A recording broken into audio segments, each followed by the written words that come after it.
Supreme court के अधिकार क्षेत्र को लेकर विवाद छिड़ा हुआ है। खासकर अनुच्छेद 142 चर्चा में बना हुआ है। इसके प्रावधानों पर सवाल उठ रहे हैं। इस बीच सुप्रीम कोर्ट में इस आर्टिकल को लेकर एक याचिका दाखिल की गई।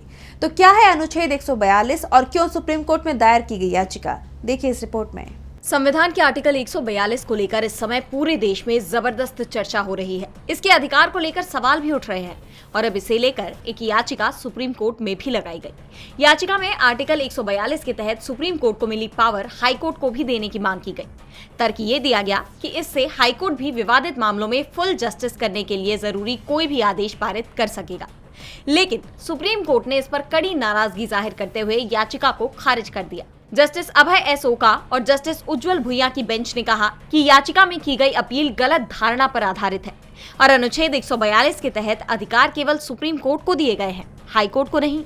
कोर्ट ने आगे याचिकाकर्ता से सवाल करते हुए कहा कि क्या संविधान में संशोधन किए बिना ऐसा किया जा सकता है? हम संविधान के कुछ हिस्से को तो रद्द कर सकते हैं, लेकिन संविधान में संशोधन नहीं कर सकते। आपकी ये अपील मंजूर नहीं की जा सकती। इस पर याचिकाकर्ता का कहना था कि संवैधानिक पीठ इस मुद्दे पर फैसला ले सकती है, जिस पर जस्टिस ओका ने जवाब देते हुए कहा कि संवैधानिक पीठ संविधान में संशोधन नहीं कर सकती। जिसके बाद याचिकाकर्ता ने सवाल किया कि फिर मैं कहां जाऊं?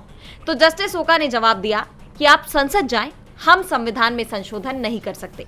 सुप्रीम कोर्ट ने यह साफ कर दिया कि वो संविधान में संशोधन नहीं कर सकता है, लेकिन इसके साथ ही ये भी साफ कर दिया है कि वो किसी भी विधेयक की न्यायिक समीक्षा कर सकता है। डीबी लाइव की रिपोर्ट।